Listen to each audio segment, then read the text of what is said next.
Hi, my name is Brandon. I'm with Webb Equipment here in Fredericksburg, Virginia, and today I'm going to be showing you how to build a 644-944E joystick. So first off, what you want to do is take your Husco valve body and start the cleaning process. Go and take your lower, I guess these are JIC fittings or hydraulic fittings, whatever you'd like to call them. Remove those from the lower base of it and remove all your capsules and your plungers. Next, I would suggest cleaning out each plunger port completely. Dry it out as well. After that, go ahead and clean the front surface of it.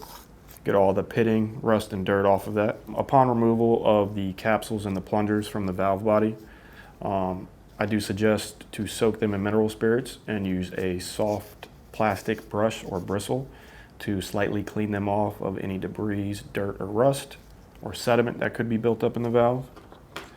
After you clean your capsules, take your plungers, remove the piston out of the plunger, remove the O-rings if the O-rings are bad, as well as your wiper seals.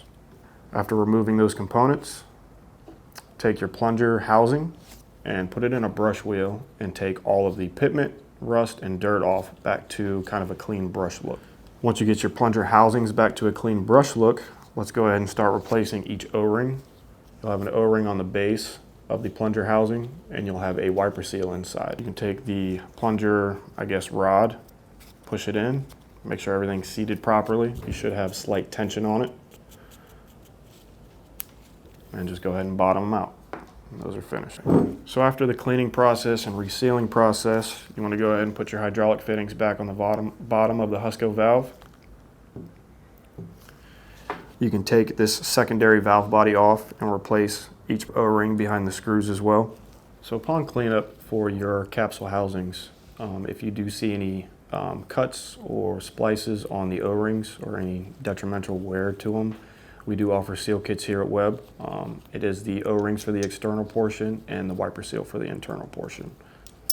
And it comes as a total kit for this valve body. Now, before you start any rebuild process, after you're cleaning and resealing, we do suggest you take a little bit of hydraulic fluid because your valve body is going to be dry. Go ahead and just put 2 or 3 dollops in there, just right around the edges so it can just seep down the wall.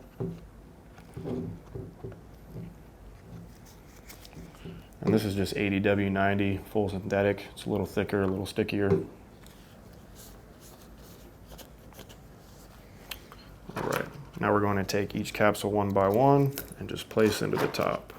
Don't need to get them lined up in the lower hole just yet until you get your the capsules above them, or the plungers above them. Sorry, not capsules. So place each plunger assembly on top of the crowns on the capsules. I'm going to go ahead and show this so you can see that that washer is sitting there, pinned and clipped. Make sure that washer is in there before you put the plunger on top. It should be in there because upon removal, you're not going to remove that washer. The next piece that's going to go on top of the capsules and the plungers is going to be this flange plate assembly. It is a 4-part assembly, so you'll have 3 plates, your biggest flange plate being on the bottom, smallest in the center, and the medium-sized one on top.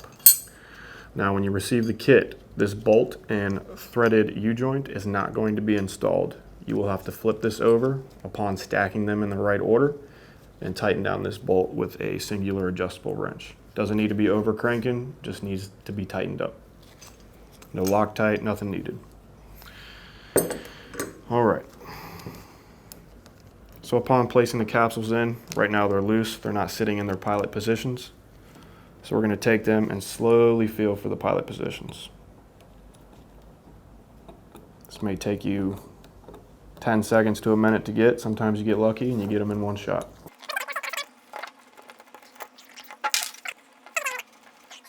So currently what I'm doing is I am kind of teetering the capsule valve to find the pilot slot it slips into in the lower portion of the valve.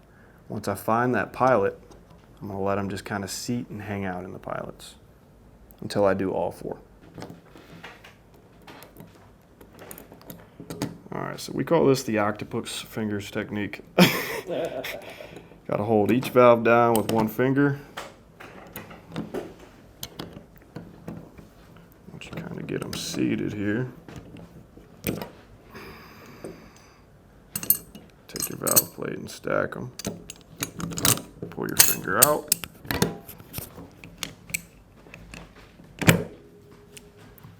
So once you get that seated, you'll see they are flush. No, they're flush against the bronze plates there. That's what you want. So we're going to go ahead and take one of our hex heads here and take your 4M and just cinch one all the way down. So in that way we can just take pressure off the body. I'll take the other 3, place them to the pilots, and cross tighten them.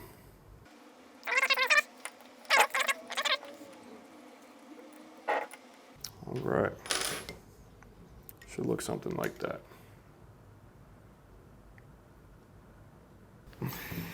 All right, so next we're going to go with the handle assembly. It's actually going to come in a bag that looks similar to this.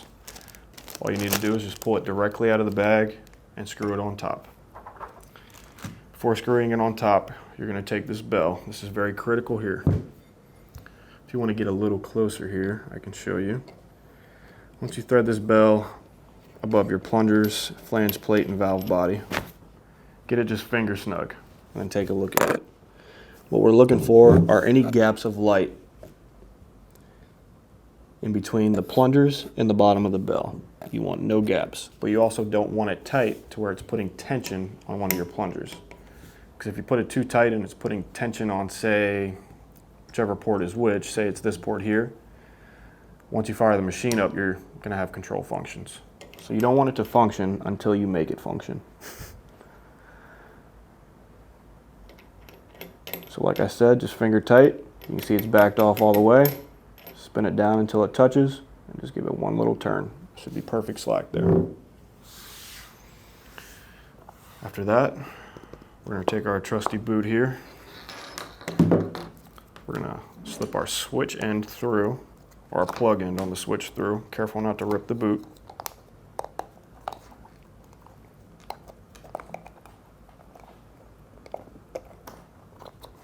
Go ahead and pull it through. And then we're going to seat this boot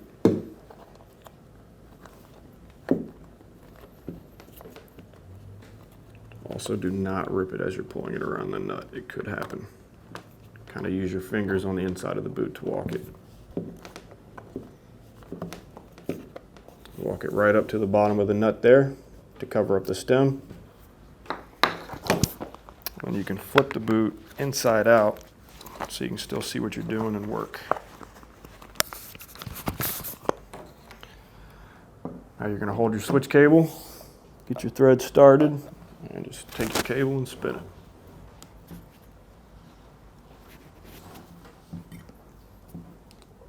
All right. As you can see, it's just finger tight on there. Nut to the top of the bell. We're going to take our adjustable wrench here. Just give it a slight turn. We're not trying to turn the bell. We're just turning the stem.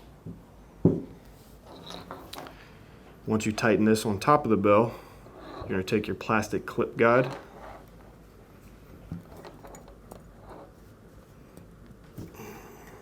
Slip it into the lower portion of the flange plate body.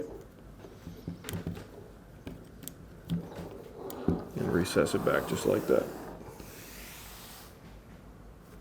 You can take your boot after that.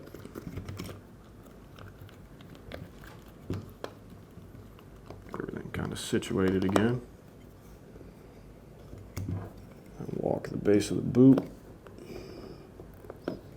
around the valve plate. And if you'd like, you can put a zip tie on it, or you can just kind of leave it how it is so you can service it as needed.